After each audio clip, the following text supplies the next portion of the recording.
Hi mga kabaluga! For today's vlog, samahan niyo ako. Magro-room tour tayo. Pakita ko sa inyo. Ang aming kwarto, makalat pa yan kasi nga, syempre bago pa lang kami dito. Kaya, ayan muna, sabit-sabit muna ang aming mga kung saan nakalagay. Pero bumili na kami kahapon ng aming gagamitin. Diyan muna namin nilalagay ang aming mga labahin. At dyan naman yung aming mga towel. Actually, apat lang kami dito sa kwarto, pero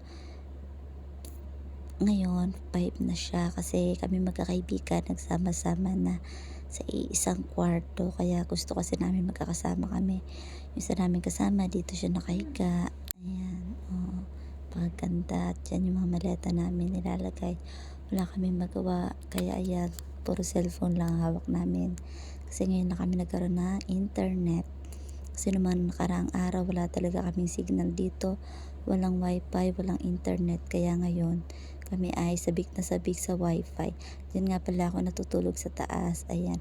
At ito ang aming munting kusina, dito namin nilalagay ang mga pinggan kasi kanya-kanya ditong pinggan. Ayan lang, thank you very much, bye bye.